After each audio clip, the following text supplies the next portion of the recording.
के ऊपर मंडराता ये कोई आम विमान नहीं है। ये है भारतीय नौसेना का P-8I नेपच्यून, उड़ता हुआ एक ऐसा जासूसी किला जिससे दुश्मन की पनडुब्बियां थर-थर कांपती हैं। दिखने में ये बोइंग 737 पैसेंजर प्लेन जैसा लगता है, लेकिन इसके भीतर दुनिया की सबसे घातक मिलिट्री टेक्नोलॉजी और सेंसर्स का जाल छिपा हुआ है। इसका मिशन 4 स्टेप्स में काम करता है। पहला स्टेप है सर्च। विमान के अगले हिस्से में लगा शक्तिशाली रडार समंदर के हजारों वर्ग किलोमीटर के दायरे को एक साथ स्कैन करता है। इस रडार का नाम है AN/APY-10। ये इतना संवेदनशील है कि शांत समंदर में मील दूर तैर रहे पनडुब्बी के एक छोटे से पेरिस्कोप को भी स्क्रीन पर तुरंत पकड़ लेता है। दूसरा स्टेप है डिटेक्शन। चूंकि रडार की किरणें पानी के नीचे गहरे नहीं जा सकती, इसलिए यह विमान अपने पिछले हिस्से से एक खास गैजेट नीचे पानी में दागता है। इन छोटे बेलनाकार गैजेट्स को सोनोबॉय कहा जाता है। पानी की सतह से टकराते ही ये सीधे समुद्र की गहराइयों में उतर जाते हैं। पानी में जाते ही सोनोबॉयल हाइड्रोफोन्स यानी पानी के माइक्रोफोन्स बाहर निकलते हैं।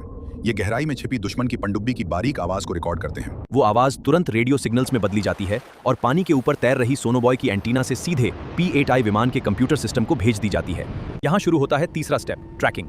विमान के भीतर मौजूद डेटा ऑपरेटर स्क्रीन पर आ रहे साउंड ग्राफ्स को डिकोड करते हैं और पनडुब्बी की सटीक लोकेशन को ट्रैक कर लेते हैं। ये डेटा सिर्फ प्लेन तक सीमित नहीं रहता।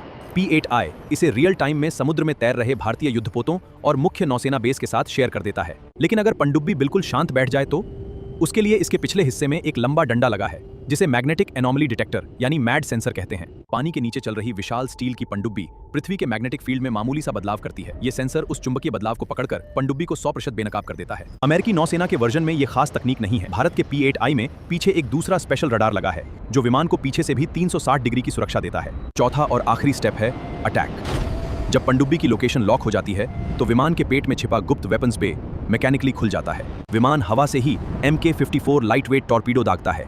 ये अत्याधुनिक टॉर्पीडो हवा का सीना चीरते हुए सीधे समंदर की ओर बढ़ता है।